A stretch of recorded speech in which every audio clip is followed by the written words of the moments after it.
So yeah, I'm Steve. And that little picture there is one of my favorite buildings, Laura Banga Mosque in Ghana, and it is made of mud, just lime washed quite a lot, but I don't know, I just like the picture.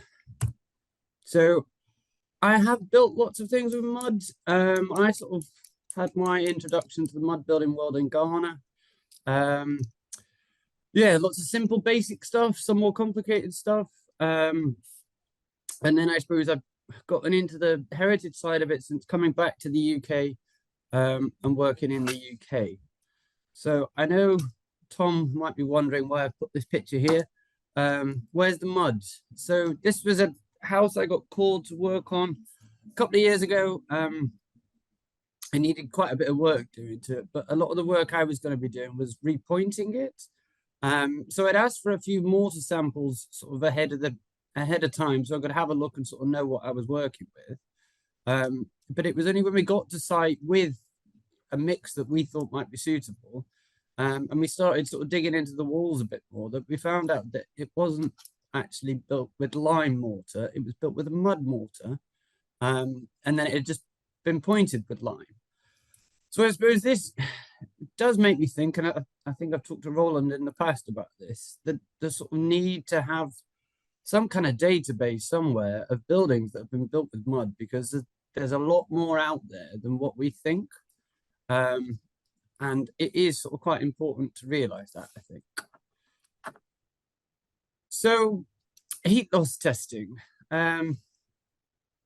So I'll sort of try and explain that a bit. There's a few different companies that are offering this now, and basically somebody can come into your house. It needs to be empty, and then they heat it up overnight. They get it to a certain temperature with a measured amount of heat, and then they switch the heaters off. They measure how long it takes to go cold again, and then from that they can do some fancy calculations and figure out what's called a heat transfer coefficient. So you end up with effectively a U value for the whole building.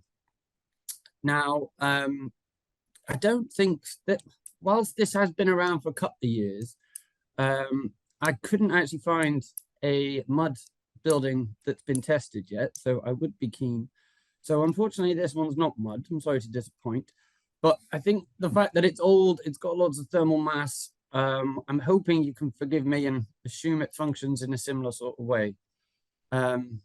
So this one dates from 1790, uninsulated, thick solid walls, uninsulated floor, and it's got single glazing windows. So most people would say this house is not fit for a heat pump. Most people would say this house needs to be deep retrofitted and it would have a really poor EPC rating. After doing the testing and looking around the house, it was quite interesting that it actually was quite thermally efficient, let's say. So for a house that was expected to have a thermal efficiency rating of around just over 4, it was actually less than 2. So obviously, if we are considering decarbonizing our heating in the UK, there's lots of people that would assume that this old building wouldn't be suitable for a heat pump. Well, actually, when we measure, in theory, it is suitable for a heat pump. So I don't know. For me, it wasn't a great surprise, but to a lot of people that I work with and a lot of people in the retrofit industry, a lot of people were surprised by this. So I suppose, why was this particular building thermally efficient? It's been mentioned already a few times in the presentations that I've listened to today, but the key thing is it's in good condition. It's repaired and maintained. And that means that actually it is quite thermally efficient. Had those walls been damp and lots of other things, then it wouldn't be so thermally efficient. So I suppose the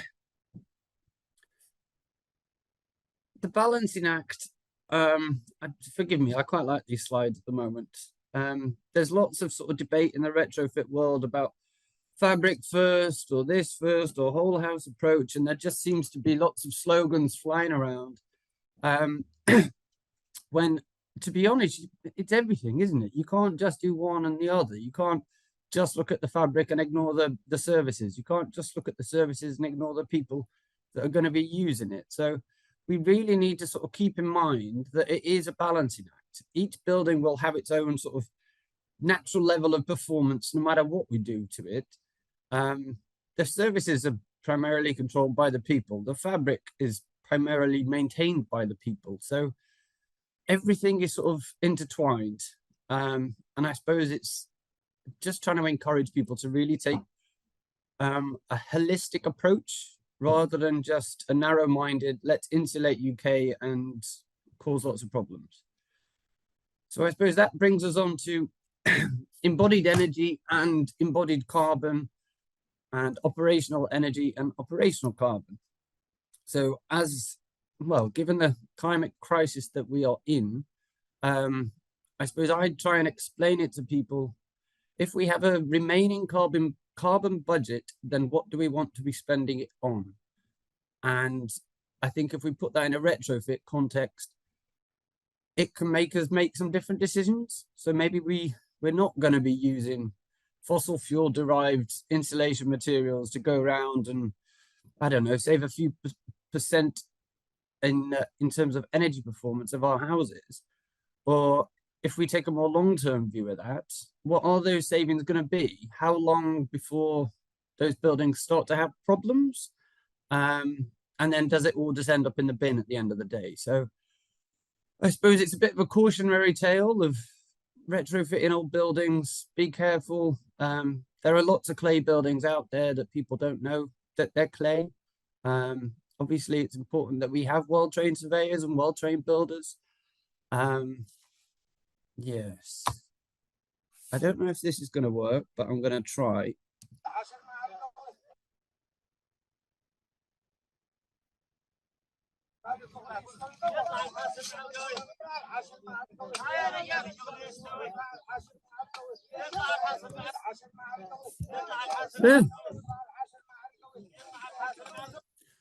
I won't make you watch all that, but I think you get the point.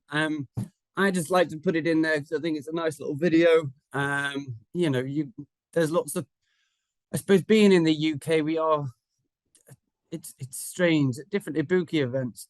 Over the summer, we were making Dorodangos, little clay balls with different kids. And it's always interesting the comments you get, particularly from a child that says, well, you can't build a real house out of clay. And it just makes me wonder, why do you think that at the age of 4? Like, I don't know, there's something wrong with our society, I think. We definitely need to find ways of working together, promoting the material, and I don't know, learning from the past to make our future, I suppose. It's a material that's been used for a long time in lots of buildings that still exist, and it's a material that we should be looking to use going forward. So I suppose that was my quick presentation. I have no idea what anybody sort of wanted to know, so I thought if anybody's got questions, I'm happy to take questions, explain any different things. I wonder, should we follow the same format if you're able to hang around, Steve? Yep. And perhaps I can introduce Caroline Nicolay. I can't see Caroline. Has Caroline joined already? Is Caroline on here?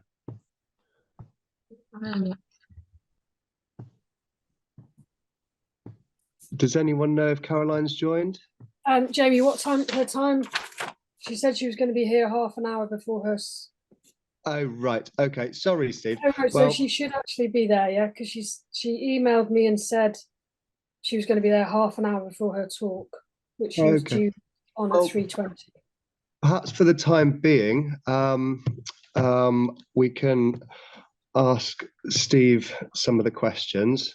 So I've not been keeping up with the chat. I thought we were going to do questions later.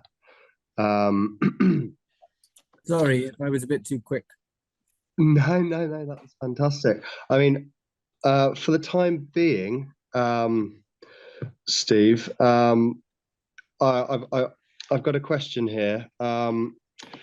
Can a heat pump work in a mud building? So I think the answer to that is any sort of heating source in theory can work in any building. It just sort of depends how you're using it. So if you've got an old cob building, for example, one of the things with heat pumps is in order to work at their sort of most efficient, they have to be sort of on full time, ticking over slowly. So if you've got a house that's lived in and is used, then yeah, it would work. The problem is, I suppose, if it's a second home, a holiday home that's not heated all the time, then you might struggle because it might take a long time to warm up.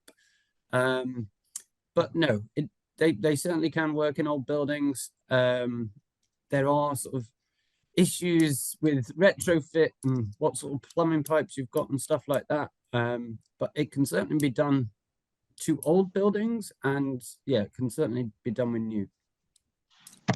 Fantastic. We've got a question from Barry. How much does a heat assessment cost?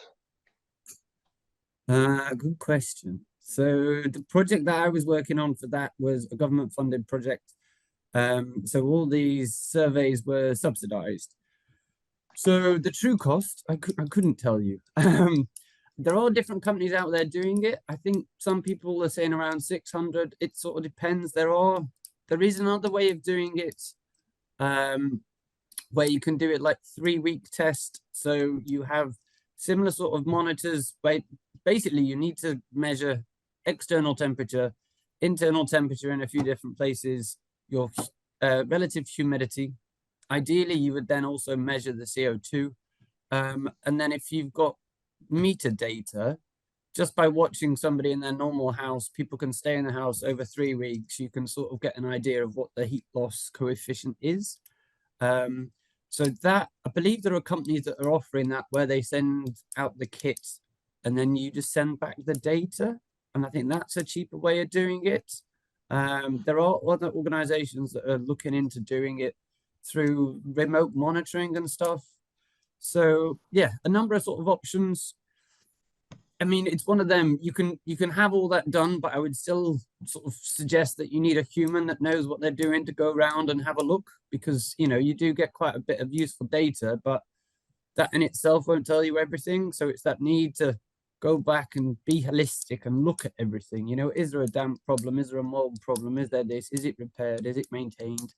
And hopefully then, yeah, that might add to the cost of all these surveys. But I suppose if you are about to spend a lot of money on your house, then, you know, maybe it's worth doing. At the beginning of the Cobauge project, one of the project partners is quite expert with thermal imaging camera. So he took a picture of his own house, and that's on the Cobauge website. It's a really instructive thing, because there's a picture of the house, which is a white house. It's painted white.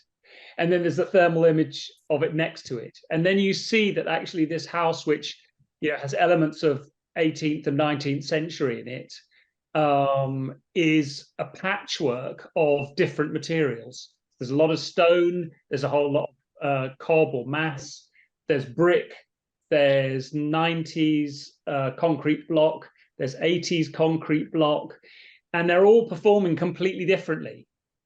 But visually, it's a really, really strong message. And you think, okay, if I was going to spend a lot of money here, then I'd be thinking about these areas here before I was thinking about those areas there.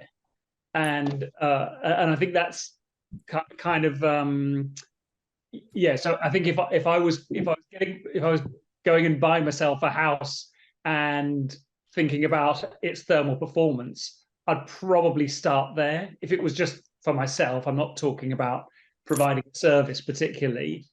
And then the other thing is that, to Siggy's point, that, you know, if your interventions can make your south face more of a solar collector and your north face more of a solar store or a thermal store, then you're kind of making the building active itself. If you're in the northern hemisphere, obviously. Yeah. So, okay, thank you. And it's just because I know that Steve's in the wet wilds of the west of England and Wales, and but yeah, that's right. And so there's quite a lot of different ways of approaching these issues, but I think again, to Siggy's point and to others, this thing of having clay that is dry and the way that changes the humidity of the air internally and the way that makes you experience comfort, those are all kind of really important things. So that it might be that you're thinking about clay plastering before you're thinking about insulation in a lot of cases, because it's just managing humidity rather than temperature directly. Roland, I've been learning a lot more about different things, and I suppose one of the things I like to talk about these days is that our understanding of thermal comfort. It's a condition of the mind, and it's the more we have to understand what factors impact that, the more it sort of helps us to think about our decisions. So you've got things like the airspeed. We've all been out on a fairly mild sunny day and you can wear a t-shirt, and then you turn the corner on the seafront and it's windy, and then you need your jumper because you're feeling cool. It's the same air temperature, it's just the air speed is different. So put that inside a house and you're thinking, well, that's your drafts, isn't it? So the more you start to look at it, then you think, well, actually draft proofing is not this little simple thing that everybody overlooks because it doesn't involve masses of polystyrene or God knows what. And it's like, well, actually, just by slowing down the air movement through the building, we're going to lose less heat and we're going to feel more comfortable. And then you've got things like humidity as well. The more we can understand, where does humidity come from in a house? How do we manage it? How can we monitor it? We just make hopefully better decisions about what to do.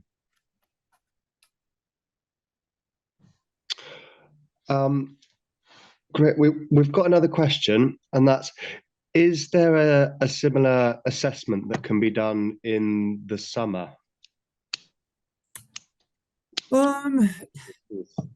Is that sort of in regards to overheating? For cooling in the summer, yeah. Okay. Well, not normally, because so if you're doing any sort of measuring U value or sort of measuring heat loss, you generally need at least a 7 for most tests. I think it's a 10-degree temperature difference between inside and outside.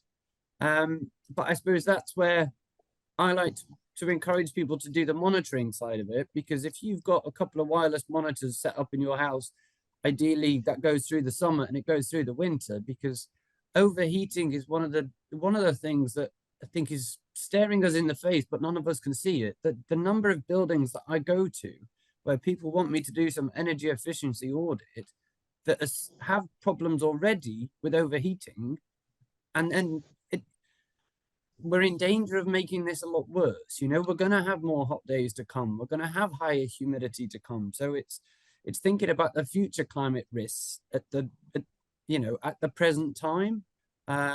So I don't know if there's a specific heat loss test you can do during the summer, but I would encourage a bit of monitoring throughout the year, because that, again, gives you better information to make your decisions from. Another question. So regarding the heat assessment you talked about, assuming it isn't feasible to carry out an assessment for every single house, how do we show the retrofitting sector that certain homes might be more efficient than they think? That's what I'm trying to do at the moment. I've been writing blogs, I've been banging my head against walls. I mean, it's sort of quite nice because I think the government is slowly coming around to this. So, the government funded project that it's not quite finished yet. But it's nice that that's being called for a lot more, and we're starting to see a lot more people saying, no, let's actually do some monitoring first, because we can't turn around and say this retrofit has been successful if we didn't have any data before. Then well, how are we coming to that conclusion? So I think there is a need to do monitoring and heat loss assessments. So then when we do work, we can say, well, actually, that worked. So let's do that on other places and take sort of a similar approach. So yeah, hopefully we are moving in that direction. But it just might be, yeah, I don't know. Great.